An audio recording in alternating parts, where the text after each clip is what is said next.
Pricing pricing pricing. जी हाँ दोस्तों, यही थी ना आपकी डिमांड। तो लीजिए ये डेडिकेटेड वीडियो सिर्फ और सिर्फ प्राइजिंग के लिए, खास आपके लिए। तो दोस्तों आज की डेट में एक अच्छा 1 किलोवाट का grid connect solar rooftop system approximately 80 to 90,000 rupees के अंदर आ जाएगा। और वहीं अगर हम 2 किलोवाट की बात करें तो वो आ जाएगा 70 to 80,000 के बीच में आराम से। और वहीं अगर हम 3 किलोवाट की बात करें तो 50 से 60 हज़ार के बीच में पर किलोवाट के हिसाब से आपको सिस्टम मिल जाना चाहिए। और इसी तरह जितना बड़ा सिस्टम होगा एवरेज कॉस्ट उसी हिसाब से कम होती रहेगी। फिलहाल ये एवरेज कॉस्ट ऐसा नहीं कि भाई पूरा ही कम हो जाएगी, लेकिन ऑन एन एवरेज आज की डेट में एवरेज कॉस्ट जो चल रहा है 40 to 50,000 रुपीज़ पर किलोवाट के बीच में चल रहा है। अब ये जितना भी चीज़ मैंने आपको बताया ये अप्रॉक्सीमेट कॉस्ट है। अब आपके सिस्टम का कॉस्ट क्या होगा वही चीज़ मैं आपको इस वीडियो में आपको एक एक करके बताने वाला हूँ। हाँ दोस्तों, एक और इन्फॉर्मेशन देना था कि भाई अब हमने अपना batch 4 online interactive training session launch कर दिया है। और आप में से जो लोग भी अपना करियर सोलर इंडस्ट्री में बनाना चाहते हैं या अपने नॉलेज को इन्हांस करना चाहते हैं, उनसे रिक्वेस्ट है कि आप ये स्क्रीन पे दिए हुए नंबर के ऊपर व्हाट्सअप कर दें ट्रेनिंग। हम इस ट्रेनिंग से रिलेटेड जो भी रिलेवेंट इन्फॉर्मेशन है वो आपके साथ शेयर कर देंगे और आपके साथ कोऑर्डिनेट भी करेंगे।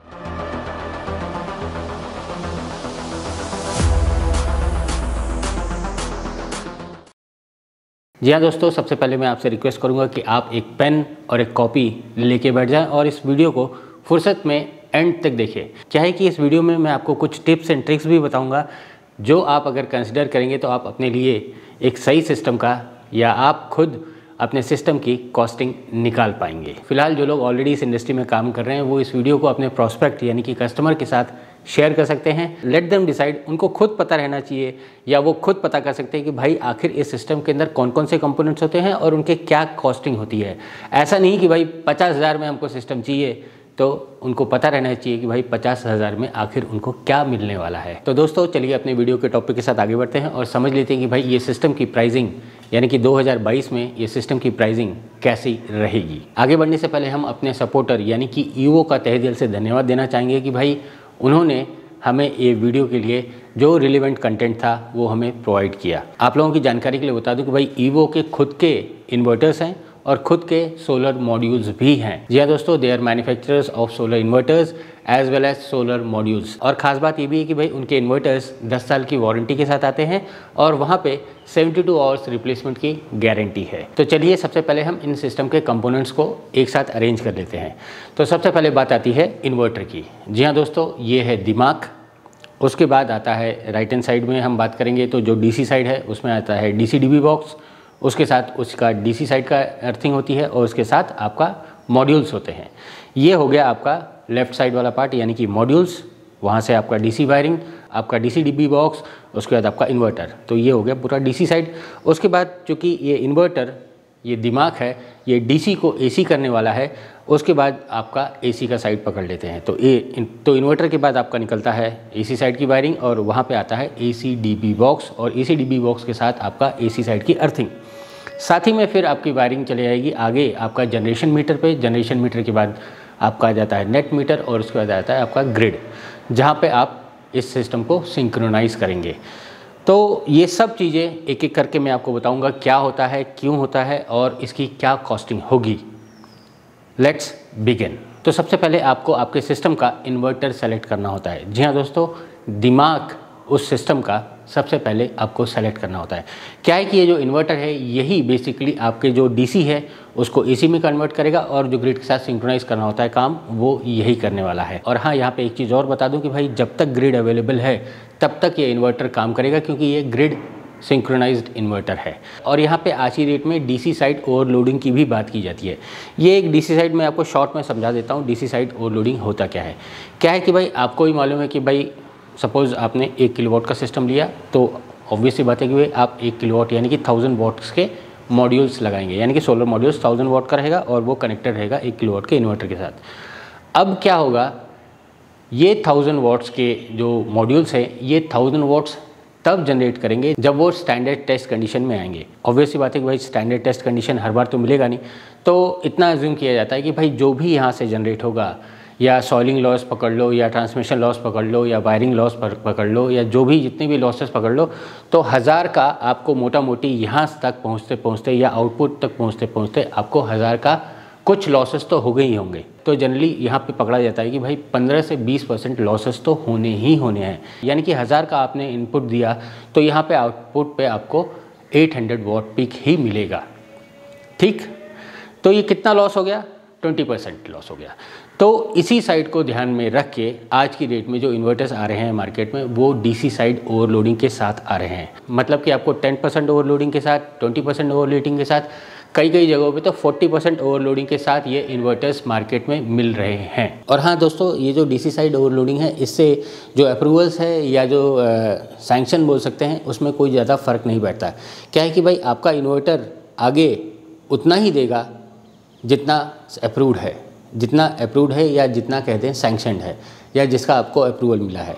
फिलहाल आप पीछे क्या कर रहे हैं उससे ज़्यादा फ़र्क नहीं बैठता। तो ये जो डीसी साइड ओवरलोडिंग है वो हर जगह हो सकती है। अब ये आपकी मर्ज़ी है कि भाई आप ये इन्वर्टर में डीसी साइड ओवरलोडिंग करते हैं या नहीं करते हैं। फिलहाल इतना तो मोटा मोटी क्लियर है कि भाई जितना आप लगाएंगे उतना आपको मिलेगा नहीं, ये आप पकड़ के रखिए। अब वही बात आ जाती है कि भाई ये इन्वर्टर्स हैं उस पर बाय डिफ़ॉल्ट आपको 5% वारंटी तो मिल ही जाएगी। यहाँ पे आपको एक्सटेंडेड वारंटी भी मिलती है। मतलब कि कई लोग 5 की जगह 7 ईयर्स की एक्सटेंडेड वारंटी देते हैं। और जैसा कि मैंने शुरुआत में ही बताया था कि भाई ईवो के इन्वर्टर्स 10 ईयर्स की वारंटी के साथ आते हैं। तो ये जो वारंटीज़ हैं इसे भी आपको ध्यान में रखना चाहिए एक इन्वर्टर सेलेक्ट करते वक्त। अब वहीं रही बात कि इन इन्वर्टर्स में बाकी क्या फीचर्स है। क्या है कि भाई कई में आपको डिस्प्ले देखने को मिल जाएगा, कई में आपको वाईफाई कनेक्शन के साथ मिल जाएगा, कई इन्वर्टर्स में तो सिर्फ लैन का प्रोविजन रहता है। तो बेसिकली आप ये लैन या वाईफाई से आप उस इन्वर्टर की फंक्शनिंग देख सकते हैं कि भाई ये सिस्टम कैसा परफॉर्म कर रहा है और कितना परफॉर्म कर रहा है। और हाँ, आप लोगों की जानकारी के लिए बता दूं कि भाई आज की डेट में ये जो इन्वर्टर्स हैं उसमें BIS सर्टिफिकेशन भी आ चुका है। तो इस पॉइंट को भी आप ध्यान में रखिएगा कि भाई जो भी आप इन्वर्टर सेलेक्ट करें क्या वो BIS सर्टिफाइड यानी कि ISI सर्टिफाइड है या नहीं। और यहाँ पे एक और टाइप के इन्वर्टर्स आते हैं जो कि माइक्रो इन्वर्टर्स होते हैं, जो कि हर मॉड्यूल के पीछे एक इन्वर्टर लगा रहता है। तो वो ऑल टुगेदर एक डिफरेंट कहानी है। लेकिन टेक्नोलॉजी बहुत अच्छी है। लेकिन अभी फ़िलहाल मैं उसको इस वीडियो में नहीं ले रहा हूँ। अगर आपकी डिमांड रहेगी तो मैं डेफिनेटली माइक्रो इन्वर्टर्स के ऊपर भी एक डेडिकेटेड वीडियो बना दूंगा। बस आपको इस वीडियो के कमेंट सेक्शन में अपनी डिमांड डालना है। आपकी डिमांड के ऊपर ही हम अपने चैनल के ऊपर डेडिकेटेड वीडियोस लाते हैं। तो चलिए, ये था फर्स्ट कंपोनेंट जो कि है इन्वर्टर। इसमें कुछ रूल्स एंड रेगुलेशंस हैं वो भी आप जान लीजिए। क्या है कि आप अपने जो सैंक्शन लोड है उसके हिसाब से 100% या 80% जो आपके स्टेट की पॉलिसी बोलती है उतना ही सिस्टम लगा सकते हैं। इसका सीधा सीधा मतलब ये है कि भाई आपके बिल के ऊपर जो भी मंजूर भार लिखा हो या सैंक्शन लोड लिखा हो, जितना वो है, सपोज वो 3 किलोवाट का है तो आप 3 किलोवाट तक का सिस्टम लगवा सकते हैं। और रही बात कि भाई कितना मिनिमम सिस्टम होना चाहिए, तो वो है मिनिमम 1 किलोवाट नेट मीटरिंग के लिए। जी हाँ दोस्तों, अगर आपको नेट मीटरिंग के साथ सिस्टम लगवाना है तो minimum capacity should be 1 kilowatt. और हाँ, जैसे कि मैंने अभी बताया आपको कि भाई यहाँ पे मिनिमम कैपेसिटी नेट मीटरिंग में 1 किलोवाट होती है। तो यहाँ पे नेट मीटरिंग का भी अपना एक रोल होता है, उसकी भी कॉस्टिंग होती है। नेट मीटर का भी कॉस्ट होता है, कैलिब्रेशन का भी कॉस्ट होता है, अप्रूवल्स के भी कॉस्ट होते हैं। ये मैं आगे बताऊँगा, बट पहले हम ये 2 मेजर कंपोनेंट्स को क्लियर कर लेते हैं। तो सबसे पहले मैं आपको बताता हूँ आज की डेट में अप्रॉक्सीमेट कॉस्ट इन इन्वर्टर्स का क्या चल रहा है। तो यहाँ पे अगर हम बात करें 1 किलोवाट की तो वो आपको मिल जाएगा 15 से 18 हज़ार रुपये के बीच में। वहीं अगर हम 2 किलोवाट की बात करें तो वो आपको आ जाएगा 16 से 20 हज़ार के बीच में। अगर हम 3 किलोवाट की बात करते हैं तो 22 से 25 हज़ार के बीच में बैठ जाएगा। 4 किलोवाट की बात करते हैं तो 28 से 30 हज़ार के बीच में बैठ जाएगा। और वहीं अगर हम 5 किलोवाट की बात करते हैं तो 32 से 38 हज़ार से लेकर 40 हज़ार के बीच में बैठ जाएगा। अब यहाँ पे एक चीज़ और आपको बताना चाहूँगा कि भाई ये जो 1 से लेकर 5 किलोवाट के सिस्टम है ये सब सिंगल फेज़ में आते हैं। और हाँ, यहाँ पे जो 5 किलोवाट वाला है वो सिंगल फेज़ में भी आता है और 3 फेज़ में भी आता है। और जो सिंगल फेज़ और 3 फेज़ का जो कॉस्ट डिफरेंस है वो अप्रॉक्सीमेटली 10 से 15 हज़ार रुपये तो है ही है। तो यहाँ पे आप ध्यान में रखिएगा कि भाई आप ये 5 किलोवाट सिंगल फेज़ में जा रहे हैं या 3 फेज़ में जा रहे हैं। यहाँ पे एक और आपके दिमाग में क्वेश्चन आ गया होगा कि भाई मेरे घर में तो 3 फेज़ का कनेक्शन है, क्या मैं सिंगल फेज़ के इन्वर्टर्स या सिंगल फेज़ का सिस्टम लगवा सकूँगा? तो दोस्तों इसका आंसर है यस। आपके घर में अगर 3 फेज़ का कनेक्शन है या सिंगल फेज़ का कनेक्शन है तो आप ये सिंगल फेज़ के इन्वर्टर्स अपने उधर लगा सकते हैं। एक और बार समझा देता हूँ। सपोज़ आपके घर में 3 फेज़ का ऑलरेडी कनेक्शन है तो बाय डिफ़ॉल्ट टेक्नोलॉजी के हिसाब से या सिस्टम की कैपेसिटी के हिसाब से आप 1 किलोवाट का ही सिस्टम लगाना चाहते हैं या 2 किलोवाट का ही सिस्टम लगाना चाहते हैं तो बाय डिफ़ॉल्ट वो तो सिंगल फेज़ में ही मिलेगा। तो उस सिचुएशन में आप ये चीज़ लगा सकते हैं। तो दोस्तों ये था फर्स्ट इंपॉर्टेंट कंपोनेंट इस पूरे सिस्टम का, और साथ ही में इस कंपोनेंट को सेलेक्ट करते वक्त आपको क्या क्या ध्यान में रखना है वो भी मैंने आपको बता दिया, कॉस्टिंग भी आपको बता दी। अब आइए अपना next important component that is solar modules को देख लेते हैं। तो दोस्तों आज की डेट में आपको मोनो वाले मॉड्यूल्स मिल जाएंगे, मोनो पर्क वाले मॉड्यूल्स मिल जाएंगे, मोनोपर्क विद कट सेल्स मिल जाएंगे, बाईफेशियल्स मिल जाएगा और पॉली वाले मॉड्यूल्स भी मिल जाएंगे। और ऐसा है कि आप भले ही इनमें से कोई भी मॉड्यूल इस्तेमाल करें, मतलब कि आप 1 किलोवाट का इनमें से कोई भी मॉड्यूल लेते हैं तो वो जनरेट करेगा 1 किलोवाट ही।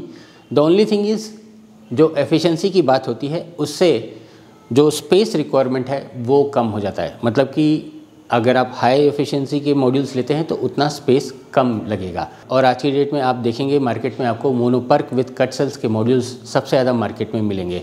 वहाँ पे आपको रेंज मिल जाएगा 450 वॉट पीक से लेकर 500 वॉट पीक तक के मॉड्यूल्स मोनोपर्क कट सेल में मिल जाएंगे। और यहाँ पे भी मैं आपको बताना चाहूँगा कि भाई Evo are manufacturers of solar modules also. उनके मॉड्यूल्स पे भी आपको स्टैंडर्ड वारंटीज़ और गारंटीज़ मिल जाएंगी। अब आइए थोड़ा सा मैं इनके अप्रॉक्सीमेट कॉस्टिंग भी बता देता हूँ। क्या है कि भाई यहाँ पे जो प्राइसिंग होती है वो टैक्स स्ट्रक्चर के ऊपर ज़्यादा डिपेंडेंट होती है। और रिसेंटली आप लोगों ने देखा ही होगा कि भाई जो टैक्स स्ट्रक्चर था वो 5% से लेकर सीधा 12% हो चुका है। तो यहाँ पे जो मॉड्यूल की प्राइसिंग है वो बहुत ज़्यादा डिपेंड करती है कि भाई उस वक्त क्या टैक्स स्ट्रक्चर चल रहा है। तो यहाँ पे अगर हम मल्टी क्रिस्टलाइन की बात कर लें, यानी कि जो पॉली वाले मॉड्यूल्स होते हैं वो आपको 28 से लेकर 30 रुपये वॉट पीक के आसपास मिल जाएंगे। वहीं अगर हम मोनोपर्क की बात कर लें तो अप्रॉक्सीमेटली आपको 32 से लेकर 35 रुपये पर वॉट के बीच में मिल जाने चाहिए। और अगर हम मोनोपर्क कट सेल की बात करते हैं तो आपको 35 से लेकर 38 रुपीज़ पर वॉट के बीच में मिल जाना चाहिए। ये सब जो बता रहा हूँ ये आपको अप्रॉक्सीमेट कॉस्ट है जो आज की डेट में मार्केट में चल रहा है। तो यहाँ पे एक छोटा सा एग्जांपल ले लेते हैं कि भाई 1 किलोवाट का आप सिस्टम ले रहे हैं तो ऑब्वियस सी बात है कि भाई आप मार्केट में जाएंगे, मॉड्यूल लेंगे तो मॉड्यूल आपको कौन सा मिलेगा, 300, 330, 335। तो 300 के 3 लगाएंगे तो वो हो जाएगा 900, 330 के 3 लगाएंगे तो हो जाएगा 990, और अगर 335 के लगाएंगे तो हो जाएगा 1005। तो ये कुछ बॉर्डर लाइन वाले फिगर्स हैं, 990 या 1005। तो 330 वाले मॉड्यूल भी चल जाएंगे और 335 वाले मॉड्यूल भी चल जाएंगे। और जैसा कि मैंने पहले ही बताया था कि भाई आज की डेट में ओवरलोडिंग भी कर सकते हैं। तो जितना आप ओवरलोडिंग करेंगे तो उतने वॉट पीक का आपका मॉड्यूल ज़्यादा बढ़ेगा और उतना आपका कॉस्टिंग भी बढ़ेगा, क्योंकि यहाँ पे जो कॉस्टिंग होती है वॉट पीक के हिसाब से होती है। 1005 वॉट पीक के अगर मॉड्यूल लगाएंगे तो multiply it by the rate आपके उतना मॉड्यूल का कॉस्टिंग हो जाएगा। तो यहाँ पे अगर मैं 1005 को मल्टीप्लाई करता हूँ 28 से तो वो हो जाएगा कुछ आपका 28,140 रुपये। तो 28,140 के तो आपके सिर्फ और सिर्फ मॉड्यूल्स की कीमत है। तो दोस्तों अभी तक ये दोनों कंपोनेंट जो मैंने आपको बताया दैट इज़ आपका इन्वर्टर हो गया और आपका सोलर मॉड्यूल्स हो गया। तो ये हो गया मेन जो क्रक्स ऑफ द सिस्टम, मतलब कि जो मेजर जो कॉस्ट कंपोनेंट होते हैं वो इन्हीं के होते हैं। इनफैक्ट आपकी जानकारी के लिए बता दूं कि भाई 50 to लेकर 60% तक का जो कॉस्ट होता है वो इन्हीं दोनों कंपोनेंट्स का होता है। अब आप क्या कीजिए, जो भी आपने कॉस्ट शीट बनाई है, जो इन्वर्टर का कॉस्ट मैंने आपको बताया वो लिखिए और उस पर आप कितने का मॉड्यूल लगा रहे हैं और कौन सा मॉड्यूल लगा रहे हैं और जो रेट मैंने आपको बताया उस हिसाब से मॉड्यूल की कॉस्टिंग निकाल लीजिए और उसको वहाँ पे लिख लीजिए। तो जैसा कि मैंने अपने इधर जो कॉस्ट शीट बना रखी थी उसमें मैंने 1 2 3 4 5 किलोवाट के सिस्टम का एक्सेल शीट बना दिया था और उसके नीचे मैंने अपने इन्वर्टर्स के रेट भी लिख दिए जो बेसिक रेट्स है। उसके बाद फिर मैंने मॉड्यूल्स के कॉस्ट भी लिख दिया। तो जैसा कि आप स्क्रीन पे देख सकते हैं ये मॉड्यूल के कॉस्ट है और इन्वर्टर का कॉस्ट है, तो वो हो जाता है टोटल। तो अब हम इनका निकालेंगे टोटल। तो 1 किलोवाट का आप देख सकते हैं 44,140 होता है, 2 किलोवाट का 74,280 और उसी तरह 3 किलोवाट का 1,09,420 रुपीज़। तो अब ये टोटल के ऊपर आपको टैक्स जोड़ना है। तो दोस्तों इन दोनों कंपोनेंट्स के ऊपर जो टैक्स लगेगा वो है 12% के हिसाब से। तो आप ये 12% इसके ऊपर टैक्स जोड़िए एंड फिर आपका एक फिगर आ जाएगा जो कि है 1 किलोवाट के लिए 49,436 रुपीज़। उसी तरह 2 kilowatt, 3 kilowatt, 4 kilowatt and 5 kilowatt. यहाँ पे दोस्तों आगे बढ़ने से पहले मैं एक चीज़ इन्फॉर्मेशन और देना चाहूँगा कि भाई कई लोगों के मन में ये होता है कि भाई हम पूरा सिस्टम लगा लेते हैं कि भाई transportation, installation, structure, wiring, ACDB, DCDB सब लगा देते हैं और उसको एक बार दिखाएंगे और उसको बोलेंगे कि भाई ये पूरा सिस्टम है और इसके ऊपर टैक्सेस है 12%। तो दोस्तों ये गलत है, ऐसा आप मत कीजिएगा। क्या है कि भाई जो 12% टैक्स स्ट्रक्चर है वो सिर्फ 2 कंपोनेंट के ऊपर है, एक तो है आपका सोलर मॉड्यूल्स और एक है इन्वर्टर्स। उसके बाद या उसके अलावा जितने भी कंपोनेंट्स हैं, आपका स्ट्रक्चर हो गया, वायरिंग हो गया, ACDB, DCDB और जो भी बाकी चीज़ें होती हैं उसके बाद जो टैक्स स्ट्रक्चर रहेगा वो है 18%। फिलहाल इन सब का एक HSN कोड भी होता है और उसका एक टैक्स स्ट्रक्चर होता है, आप सब इसे जानते होंगे। आप में से अगर किसी को नहीं मालूम है तो आपसे रिक्वेस्ट है कि आप हमारी वेबसाइट के ऊपर जाके ये ब्लॉग पढ़ लीजिए। यहाँ पे हमने पूरा इन्फॉर्मेशन दे रखा है कि भाई कौन सा कंपोनेंट है, उसका क्या HSN कोड है और उसके ऊपर क्या टैक्स स्ट्रक्चर लगेगा। आप लोगों की सुविधा के लिए मैंने वो लिंक इस वीडियो के डिस्क्रिप्शन में दे रखा है। तो ये टैक्स स्ट्रक्चर से आप ज़्यादा छेड़छाड़ मत कीजिएगा। क्या है कि भाई ये आगे जाके ज़्यादा तकलीफ़ का काम ना हो जाए, इसको आप देखिएगा। क्या है कि भाई टैक्स के साथ छेड़छाड़ कभी कभी या कई केसेस में बहुत महंगा पड़ता है। तो चलिए, अभी तक पूरे सिस्टम का 2 मेजर कंपोनेंट्स हो गए। फिलहाल आप लोगों को भी लग रहा होगा कि भाई ये वीडियो बहुत लंबी खींची जा रही है, थोड़ा ज़्यादा लंबा हो गया। लेकिन क्या है कि भाई इसके अंदर बहुत सारी इन्फॉर्मेशन है जो मैं आपको देना चाहूँगा। क्या है कि भाई कहीं आपसे कोई गलती ना हो जाए, यही मेरी अपेक्षा है। और हाँ, आप लोगों से एक ही और रिक्वेस्ट है कि भाई अगर आपको ये इन्फॉर्मेशन सही में अच्छी लगती है तो आप प्लीज़ ये इन्फॉर्मेशन और लोगों के साथ भी शेयर कर दें, शायद ये इन्फॉर्मेशन उनके भी किसी काम आ सके। और हाँ, इस वीडियो को लाइक ज़रूर कीजिएगा।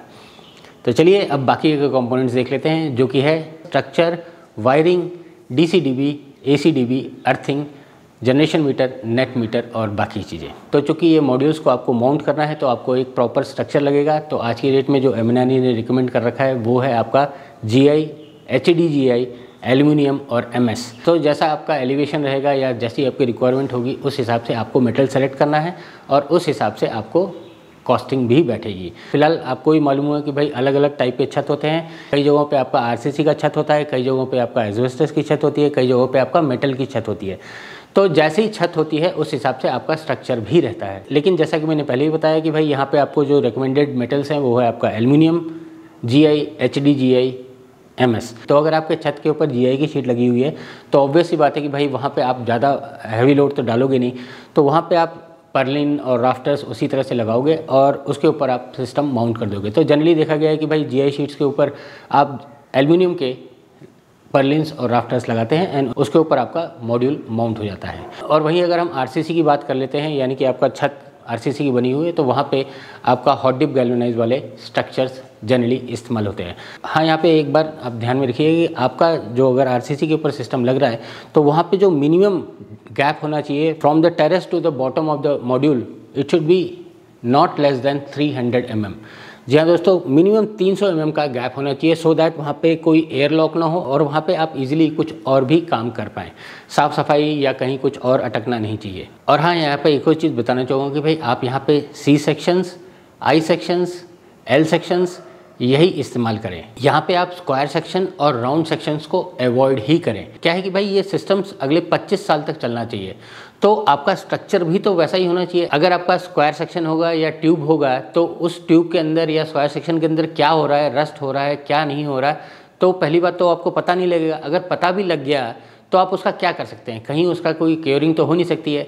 तो इसलिए हमेशा रिकमेंड किया जाता है कि भाई आप L या I या फिर C सेक्शंस का इस्तेमाल करें। क्या है कि भाई जो भी तकलीफ़ हो रही होगी वो आपको दिखेगा और आप उसके ऊपर कुछ नेसेसरी कदम उठा पाएंगे। तो आइए यहाँ पे भी एक अप्रॉक्सीमेट कॉस्टिंग बता देता हूँ। तो अगर आप हॉट डिप गैल्वेनाइज के स्ट्रक्चर के साथ जा रहे हैं तो आपका कॉस्टिंग बैठेगा कुछ 2 रुपये से लेकर 2.5 रुपये पर वॉट के हिसाब से। एक और बार बताऊँ, अगर आप हॉट डिप गैल्वेनाइज के स्ट्रक्चर के साथ जा रहे हैं तो आपका जो कॉस्टिंग बैठेगा कुछ 2 रुपये से लेकर 2.5 रुपये पर वॉट।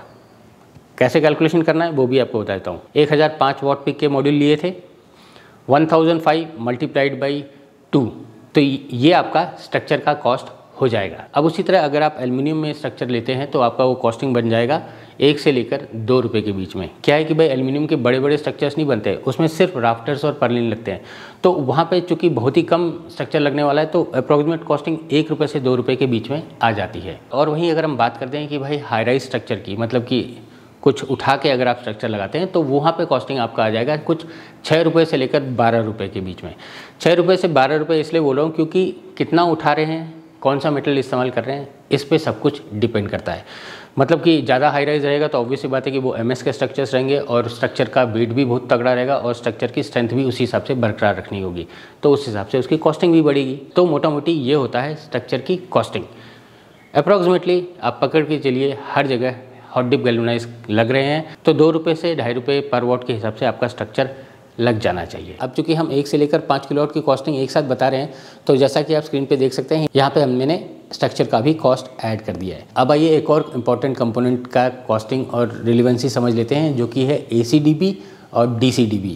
जी हाँ दोस्तों, बेसिकली ये कंपोनेंट्स इस सिस्टम की सेफ्टी के लिए होता है। क्या होता है कि भाई कभी कभी DC साइड से भी सर्ज जा सकता है या कभी कभी AC साइड से भी सर्ज जा सकता है। सर्ज मतलब कि झटके लग सकते हैं, तो उससे इस पूरे सिस्टम में कहीं कोई तकलीफ ना हो जाए या सिस्टम में कहीं कुछ खराबी ना हो जाए, उसलिए ये प्रोटेक्शंस दिए जाते हैं। एक होता है AC साइड का, तो उसे बोलते हैं ACDB, और उसमें DC साइड के प्रोटेक्शंस दिए होते हैं। अब यहाँ पे कई लोगों का कहना ये भी होता है कि भाई इसकी क्या ज़रूरत है, कई लोग तो लगाते भी नहीं है। ACDB को भी हटा दो, DCDB को भी हटा दो, डायरेक्टली मॉड्यूल से इन्वर्टर्स में लगा दो। तो दोस्तों यहाँ पर बस मैं आपको एक ही सजेशन देना चाहूँगा कि भाई अगर आप ऐसा कुछ कर रहे हैं तो देख लीजिएगा कि भाई आप वारंटी क्लॉज को कहीं वर्ड तो नहीं कर रहे हैं, कहीं उसके साथ वायलेशन तो नहीं कर रहे। आप वो इन्वर्टर के मैनुअल में प्रॉपरली पढ़ लीजिएगा कि भाई उसमें क्या क्या क्लॉजेस लिखे हुए हैं। अगर आपके इन्वर्टर के मैनुअल में लिखा हुआ है कि भाई उसके बगैर चल सकता है, देन ये आपका डिसीजन है। लेकिन मेरा तो यही रिकमेंडेशन होगा, और हमने भी कई जगहों पे देखा है कि भाई हमेशा वारंटी के यहीं पे पंगे होते हैं। क्या होता है कि भाई बिना ACDB और बिना DCDB के साथ ये इन्वर्टर्स लगा दिए जाते हैं, कल को ये फूक जाते हैं और फिर जाके पता लगता है कि भाई ये तो बिना सेफ्टी के साथ लगाए गए थे, तो वहाँ पे जो वारंटी है वो नल एंड वॉइड हो जाती है। ऐसा आपके साथ ना हो, यही आप ध्यान में रखिएगा। यहाँ पे एक छोटा सा मुहावरा आता है कि भाई 100 रुपये बचाने के चक्कर में आप लाख रुपए का नुकसान क्यों करें। तो it's not a very costly equipment, इसका भी कॉस्टिंग मैं आपको बताऊँगा, बट ये एक इम्पॉर्टेंट पार्ट है। इसमें बेसिकली आपका एक SPD होता है, एक फ्यूज़ होता है और एक MCB होता है। SPD मतलब कि सर्ज प्रोटेक्शन डिवाइस, मतलब कि कुछ भी झटके हो या जो सर्ज हो उससे उस चीज़ को बचाया जाए। जो अगर DC साइड से सर्ज आएगा तो ऑब्वियसली बात है कि भाई वो DCDB तक ही रहेगा, और अगर जो AC साइड से सर्ज आएगा तो वो ऑब्वियसली बात है कि वो AC साइड तक ही रहेगा। आपका सिस्टम यानी कि जो मेन दिमाग है इन्वर्टर, उससे बचा रहेगा। अब आइए आप इसका कॉस्टिंग भी लिख लीजिए। जैसा कि आप स्क्रीन पे देख सकते हैं, 1 किलोवाट का सिस्टम के लिए आपको ACDB और DCDB दोनों के दोनों 2,500 रुपये मिल जाएंगे। फिर उसी तरह 2 किलोवाट 3,500 से 3,000 के बीच में, फिर उसी तरह 3 किलोवाट, उसी तरह 4 किलोवाट का आपका 5 से 5,500 के बीच में मिल जाएगा, और वो भी 5 किलोवाट भी आपका 5 से 5,500 के बीच में मिल जाना चाहिए। तो ये तो हो गया आपका AC साइड और DC साइड से प्रोटेक्शन, यानी कि ACDB और DCDB। अब बात आती है वायरिंग की। जी हाँ दोस्तों, DC साइड के लिए आपको DC वाली वायर लगानी पड़ेगी और AC साइड के लिए आपको AC वाली वायरिंग लगानी पड़ेगी।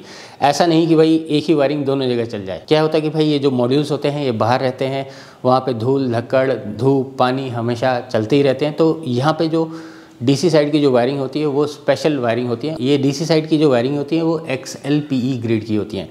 आसान भाषा में समझा देता हूँ, इसमें जो इंसुलेशन होता है वो as compare to other wirings ज़्यादा होता है। क्या है कि भाई ये वायर बाहर रहेगी तो फिर वहाँ पे वेयर एंड टेयर का चक्कर, धूप पानी हवा बारिश ये सब भी ज़्यादा रहता है, तो वहाँ पे कहीं ये क्रैक ना हो जाए, टूट ना हो जाए, और इसे भी कम से कम 20 साल चलना है, तो यहाँ पे इंसुलेशन उसी हिसाब से रहता है। तो ये DC साइड की वायरिंग होती है। अब उसी तरह आपका AC साइड की भी वायरिंग होती है।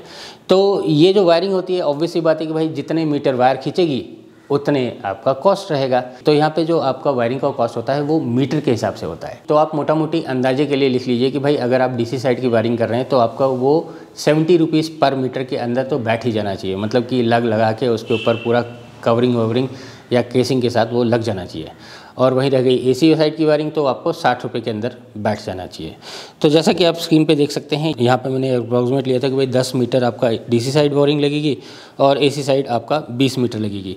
तो स्क्रीन के ऊपर आप देख सकते हैं 1 किलोवाट के लिए 700 रुपये 10 मीटर के लिए, और 20 मीटर के लिए आपका AC साइड वायरिंग 1200 रुपये। तो ऐसा आप अपने शीट में भी जोड़ लीजिए। अब आइए एक और safety component, that is earthing और LA। जी हाँ दोस्तों, ये भी कई लोग बोलते हैं कि भाई बिना इसके भी काम चल जाएगा, तो इट्स योर डिसीजन। लेकिन जो रेकमेंडेड है वो मैं आपको बताऊंगा कि भाई एक DC साइड की अर्थिंग होती है, एक AC साइड की अर्थिंग होती है और एक LA होता है, यानी कि लाइटिंग अरेस्टर। और ये तीनों के लिए अलग अलग अर्थिंग पिट होता है, और इन अर्थिंग पिट्स के बीच में भी कम से कम भी 3-3 फीट का, यानी कि 1-1 मीटर का डिफरेंस होना चाहिए। ऐसा नहीं कि भाई ऊपर से 3 वायर लिखे गए, एक ही अर्थिंग पिट में डाल दिया एंड काम खत्म, ऐसा नहीं होता। एक DC साइड इसका अर्थिंग पिट अलग, एक AC साइड इसका अर्थिंग पिट अलग, और एक LA यानी कि लाइटिंग अरेस्टर उसका अर्थिंग पिट अलग। तो ये अर्थिंग और LA भी एक इम्पॉर्टेंट कंपोनेंट है, इसे भी आप ज़रूर अपने सिस्टम की कॉस्टिंग में ऐड कीजिएगा। और यहाँ पे भी जो डिस्टेंस है उसी के हिसाब से उसकी कॉस्टिंग होती है, मतलब कि पर मीटर के हिसाब से इसकी कॉस्टिंग भी होती है। बट मोटा मोटी अंदाजन पकड़ लीजिए कि भाई आपका 10 से 12,000 और मैक्सिमम 15,000 रुपये के बीच में आपका ये तीनों चीज़ लगा के हो जाएगा। तो इसे भी आप अपने कॉस्ट शीट में जोड़ लीजिए। अब बात आती है कि भाई ये सारे कंपोनेंट्स हो गए, वायर भी लगा लिया, ACDB भी समझ लिया, DCDB भी समझ लिया, अर्थिंग भी समझ लिया, LA भी समझ लिया। अब इसको इंस्टॉलेशन करना है, इंस्टॉलेशन का कॉस्ट लगेगा, तो इंस्टॉलेशन का कॉस्ट आप इसमें ज़रूर जोड़िएगा। और आप लोगों को बता दूं कि भाई ये जो 1 से लेकर 5 किलोवाट का सिस्टम है, ये मैक्सिमम आपका 2 से लेकर 3 दिन या मैक्सिमम हफ्ते भर के अंदर तो बैठ जाना चाहिए।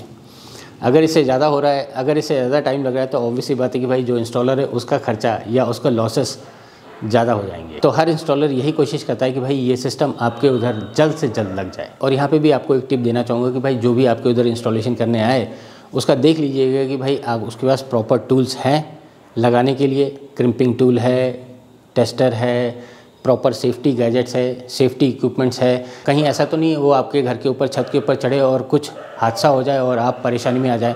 तो इस चीज़ का आप ध्यान रखिएगा कि भाई सेफ्टी इक्विपमेंट्स और प्रॉपर टूल्स उसके पास होने चाहिए। अब आप एक और काम कीजिए, अभी तक जितना कॉस्टिंग निकला है उसमें ये सारी चीज़ें जोड़ लीजिए। जी हाँ दोस्तों, जैसा कि आप स्क्रीन पे देख सकते हैं, ये एक्सेल शीट में भी आपके साथ बना रहा था। तो यहाँ पे आपको स्ट्रक्चर का cost, ACDB, DCDB, DC side की वायरिंग, AC साइड की wiring, earthing, LA, installation, commissioning, ये सब का ऐड ऑन कर देना है। और इसके ऊपर आपको टैक्स स्ट्रक्चर लगाना है या टैक्स लगाना है 18% का। जी हाँ दोस्तों, इन सबको ऐड कीजिए और इसके ऊपर आप 18% टैक्स ऐड कीजिए, तो आपका सिस्टम कॉस्ट निकल आएगा। बट रुकिए, यहाँ पे आपको आपके मार्जिन्स भी जोड़ने हैं और बाकी की जो चीज़ों में आपको जो बताने वाला हूँ वो भी जोड़ने हैं, क्योंकि यहाँ तक तो अभी सिस्टम खड़ा हो गया। अब बात आएगी आपका नेट मीटरिंग का कॉस्ट, आपका जनरेशन मीटर का कॉस्ट, अप्रूवल्स, सैंक्शंस और आपका ट्रांसपोर्टेशन कॉस्ट। जी हाँ दोस्तों, ये भी तो इस सिस्टम के लिए लगेंगे। ऐसा तो है नहीं कि भाई इतना लगा दिया और सिस्टम चालू हो गया। नेट मीटर का कॉस्ट, कैलिब्रेशन का कॉस्ट, ये भी तो लगेगा। चलिए वो भी समझ लेते हैं। तो दोस्तों, चूँकि ये जो पूरा सिस्टम की जो कॉस्टिंग हम कर रहे हैं, ये grid connect solar rooftop system है। ये ग्रिड के साथ सिंक्रोनाइज होने वाला है, उसी के साथ लेने वाला है, देने वाला है। तो ये देने लेने का हिसाब कौन रखेगा? वो रखेगा नेट मीटर। जी हाँ दोस्तों, नेट मीटर एक बाई डायरेक्शनल मीटर होता है जो देने का भी हिसाब रखता है और लेने का भी हिसाब रखता है। मतलब कि आपके सिस्टम ने जो भी ग्रिड को दिया वो भी उसमें रीड होगा और जो ग्रिड से लिया वो भी उसी में रीड होगा। तो ये होता है नेट मीटर। अब ये नेट मीटर जनरली आपको मार्केट में मिल जाएगा L&T का, सिक्योर का, जेनेसिस का और HBL का। और जैसा कि आप ये स्क्रीन पे देखते हैं, ये उनके कुछ प्राइसिंग हैं और आप उनसे भी कॉन्टैक्ट करके इन मीटर्स का प्राइसिंग निकाल सकते हैं। फिलहाल नेट मीटर का कॉस्ट तो आपको पता लग जाएगा, बट ये नेट मीटर के कैलिब्रेशन का भी कॉस्ट आपको ही बेयर करना होगा। और ये नेट मीटर के कैलिब्रेशन का कॉस्ट आपको आज की डेट में आपके स्टेट की डिस्कॉम की वेबसाइट के ऊपर मिल जाएगा। फिलहाल जैसा कि आप स्क्रीन पे देख सकते हैं, ये महाराष्ट्र का नेट मीटर का कैलिब्रेशन का कॉस्ट है। उसी तरह आप भी निकाल के उसे ऐड कर लीजिएगा। और जैसा कि मैं एक्सेल शीट में अपना कॉस्टिंग निकाल रहा हूँ, तो वहाँ पे भी मैं देख सकते हैं कि भाई मैंने एक नेट मीटर का कॉस्ट लिख दिया है। तो ये होगा नेट मीटर का कॉस्ट और उसका कैलिब्रेशन का कॉस्ट भी मैंने इसमें जोड़ दिया है। अब चूंकि ये grid connect solar rooftop system with net metering है, तो आपको आपके डिस्कॉम का अप्रूवल भी लेना होता है और उस अप्रूवल या कह दे कि भाई उस एप्लीकेशन का भी एक कॉस्ट होता है। फिलहाल ये चीज़ आप अपने स्टेट की डिस्कॉम के ऊपर जाके ऑनलाइन करते हैं, अप्लाई करते हैं, वहीं से आपको अप्रूवल मिलता है और वहीं आपको एप्लीकेशन कॉस्ट भी जमा करनी होती है। और आज की डेट में आप लोगों की सहूलियत के लिए आपके जो वेंडर्स हैं, आपके पास जो आपके उधर आप जिसको ऑर्डर देंगे, वो आपकी इसमें ज़रूर सहायता करेंगे। अब उसके बाद एक और इम्पोर्टेंट कंपोनेंट आता है, दैट इज़ ट्रांसपोर्टेशन। जी हाँ दोस्तों, इंस्टॉलेशन तो आपने देख लिया, लेकिन ट्रांसपोर्टेशन भी एक इम्पॉर्टेंट कंपोनेंट है। तो आप अपने हिसाब से देख लीजिएगा कि भाई वो सिस्टम कहाँ से कहाँ तक आ रहा है। और जनरली देखा गया कि भाई वहाँ पे सब एट एक्चुअल से पे करते हैं, तो आप भी एट एक्चुअल से देख लीजिए। एक रफ फिगर आप लोगों की सहूलियत के लिए मैंने अपने इस एक्सेल शीट में लगा के दिखा रहा हूँ, आप देख लीजिए। एक रफ फिगर मैंने भी यहाँ पे जोड़ दिया है। उसके बाद एक और कंपोनेंट आप जोड़ लीजिएगा, दैट इज़ AMC या CMC। जी हाँ दोस्तों, चूँकि ये सिस्टम अगले 20 से 25 साल तक सही सलामत चलना चाहिए, तो ये कंपोनेंट भी इंपॉर्टेंट है। ऐसा नहीं कि भाई आपने सिस्टम लगा दिया और आपका इंस्टॉलर 5 साल तक आपको फ्री में सर्विस देगा। It's not like that. Obvious सी बात है कि भाई आप एयर कंडीशन खरीदते हैं तो हर साल आप उसकी सर्विसिंग कराते हैं, आप गाड़ी खरीदते हैं हर साल उसकी सर्विसिंग कराते हैं, कुछ चीज़ें फ्री होती हैं, कुछ चीज़ें पेड होती हैं। तो उसी तरह यहाँ पे भी आपको देखना है। क्या है कि भाई मॉड्यूल साफ़ करने आपका इंस्टॉलर तो आएगा नहीं, साफ़ तो आप ही को करना है। हाँ, रही बात कि भाई अगर कुछ फॉल्ट आता है तो वो रेक्टिफाई करेगा आपका इंस्टॉलर। और यहीं पे बात आती है कि भाई आप कौन से इंस्टॉलर को चुनते हैं या किस ब्रांड के साथ आप आगे बढ़ते हैं। जी हाँ दोस्तों, जैसा कि आप लोगों ने देखा होगा कि भाई इन्वर्टर्स और मॉड्यूल्स यहाँ पे एक इम्पॉर्टेंट पार्ट है और 70 to 80% कॉस्ट उसी का होता है और उसी पे वारंटीज़ गारंटीज़ मिलती है, बाकी और कोई सी कंपोनेंट पे नहीं है। तो आपको इन्वर्टर्स और मॉड्यूल्स उन्हीं से ख़रीदना चाहिए जहाँ पे आपको प्रॉपर वारंटीज़, गारंटीज़ और सर्विसेज की खातरी हो। तो यहाँ पे मैं आपको एक नाम रिकमेंड करना चाहूँगा, दैट इज़ ईवो।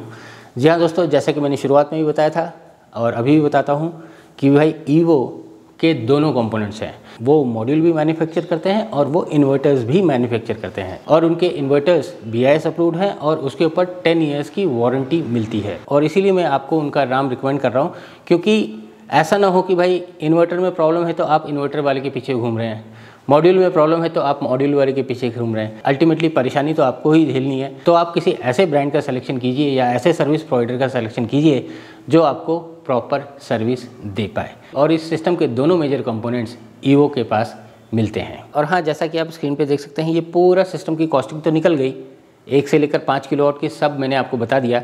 यहाँ पे आप एक चीज़ और ले सकते हैं, दैट इज़ इंश्योरेंस। जी हाँ दोस्तों, आज की डेट में इन सिस्टम्स के ऊपर प्रॉपर इंश्योरेंस भी मिलता है। क्या है कि भाई इट्स ए कॉस्टली इक्विपमेंट, तो आपसे रिक्वेस्ट है कि आप इन सिस्टम्स का इंश्योरेंस भी कंसिडर कीजिएगा। और आज की डेट में ये इंश्योरेंस कंपनी ये देती हैं। फायर इंश्योरेंस के नाम पे आपका ये इंश्योरेंस हो जाएगा। नाम बस फायर है, लेकिन उसके अंदर सब कुछ आपका कवर होता है। टूट फूट चोरी चमारी जो भी है वो आपके इसी फायर इंश्योरेंस में कवर हो जाता है। हाँ, थोड़ा सा कॉस्ट लगेगा, बट साथ में आपको सुकून भी मिलेगा। कल को खुदा न खास्ता अगर कुछ गड़बड़ हो जाती है तो ये इंश्योरेंस उसका पूरा देखभाल करेगा। तो दोस्तों, ये था पूरा ओवरऑल इन्फॉर्मेशन कि भाई इस सिस्टम में कौन कौन से कंपोनेंट्स हैं, उसमें क्या देखना है और उसकी कॉस्टिंग क्या होती है। तो दोस्तों, आशा करता हूँ कि भाई आपके कॉपी में आपके सिस्टम का रेट आ ही गया होगा। अगर नहीं आया तो आपसे रिक्वेस्ट है कि आप ये वीडियो एक और बार देख लें। हर कंपोनेंट का प्राइसिंग मैंने आपको बता रखा है और मुझे यकीन है कि आपके कॉपी के ऊपर आपके सिस्टम का कॉस्ट आना ही चाहिए। ये वीडियो ख़त्म करने से पहले आपको एक और इन्फॉर्मेशन देना चाहता हूँ कि भाई जो लोग जॉब्स या इंटर्नशिप के बारे में या पॉलिसी प्रोसीजर्स में क्या नया हो रहा है या क्या नया आने वाला है, अगर इन सब के ऊपर इंटरेस्टेड हैं तो वो आप हमारे साथ हमारे फेसबुक पेज के ऊपर या हमारे लिंक्डइन पेज के ऊपर जुड़ जाइए। मैं अजीत बहादुर आप सबका वीडियो देखने के लिए धन्यवाद देता हूँ। मिलते हैं नेक्स्ट वीडियो में नए टॉपिक के साथ। तब तक आप इंजॉय कीजिए the supreme source of energy, solar energy. जय हिंद।